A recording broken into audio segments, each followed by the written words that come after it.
So I read a lot of fantastic books in 2023. However, I also unfortunately read some books that didn't quite work for me, and that's what we're going to be talking about in this video. I'm going to be going through some books that unfortunately I did find a little disappointing. I personally really enjoy watching videos like this because I find it really helpful to understand how my taste aligns with certain booktubers, because we all like different things. Hearing the reasons why someone didn't like a particular book that I loved can sometimes give me a different perspective and understand what they like in books versus what I like in books. So that's the main reason why I like making this video every year. Obviously, if you don't enjoy watching more negative videos, then you're welcome to skip this one, but I will have timestamps in the description just in case you would like to skip certain books. All of the main books that I'm going to be talking about are written by authors who I've read from before, which is why I found them disappointing, because I have liked other books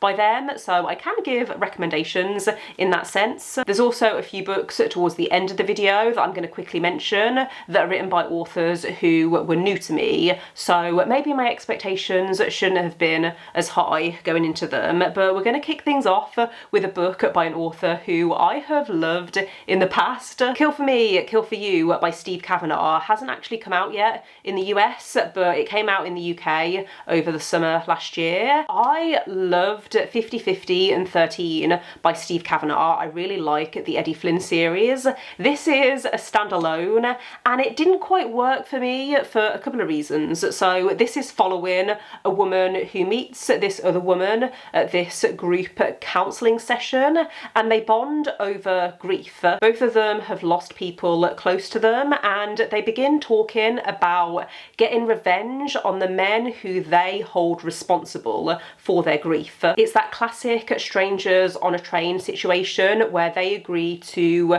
murder on behalf of the other person so that they both have alibis should they ever be questioned by the police, if that makes sense. It's there in the title: if you kill for me, then I'll kill for you. The Eddie Flynn series has a lot of courtroom drama, and even though it's still fast-paced, it's not as high action as this.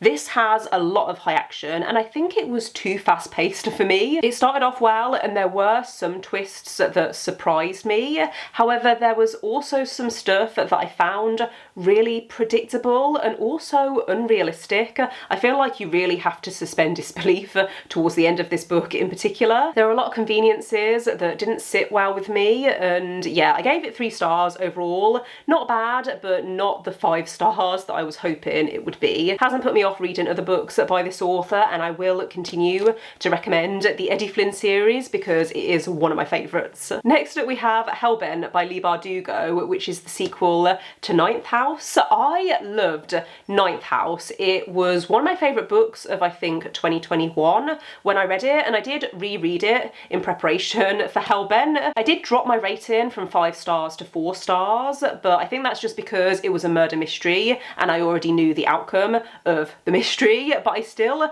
thoroughly enjoyed the world and I liked the characters. This series follows a woman called Alex Stern who's accepted into Yale University to work for this secret society that monitors other secret societies that can use magic. I was really hoping that this second book would have more character development and we would get a lot of slower moments, because Alex goes through a lot of trauma in book 1. I felt like with this, she continued to go through these traumatic events, but there weren't any slower moments where we could see her processing that. The pacing just didn't work for me, and also the plot felt a little underwhelming. There is another mystery in this and it didn't quite work for me. I found it a little bit predictable, not predictable, but the direction that it went in I didn't find surprising. There was also a plot line involving Alex's past that I didn't think was needed and that felt very convenient and forced. There are also these really random elements that were introduced which I didn't quite understand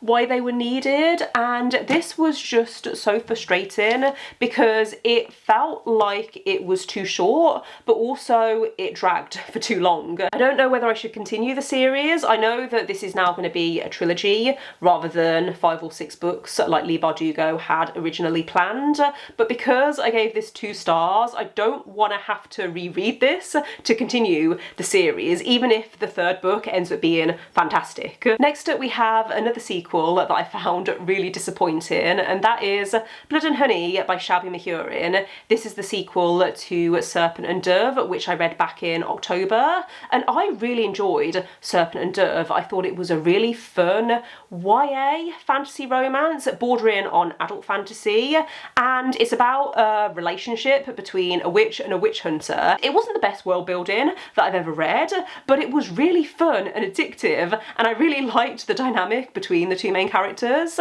But in Blood and Honey, that kind of disappeared. It felt completely pointless. I couldn't even tell you what the plot was because nothing happened for most of the book, and then I hated the ending. Don't know what else I can say other than there was 0 progression of the plot, and I have now DNF'd this series. I don't even care what happens in book 3. I haven't heard the best things, so I think I just need to cut my losses and quit now because I am still upset that I wasted my time reading this. Next up we have The American Roommate Experiment by Elena Armas, who is the author of The Spanish Love Deception.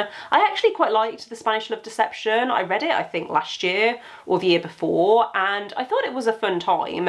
This was the most boring romance book that I read this year. It felt really bland, and it felt like a series of situations and like cute moments between characters that had been joined together to create a semblance of a book. It's about a woman who needs a place to live because the ceiling in her apartment has collapsed, and her best friend is currently out of town and she has a spare key, so she goes to live temporarily in her friend's apartment, not realising that her friend has said that her cousin can also stay there. They end up agreeing to live there together temporarily and share the apartment, and I think the main character is a writer struggling with writer's block, and the love interest helps her to get out of that situation by taking her on a bunch of dates to try and spark her creativity. The dialogue made me cringe because it felt so cheesy and unnatural, and I also couldn't understand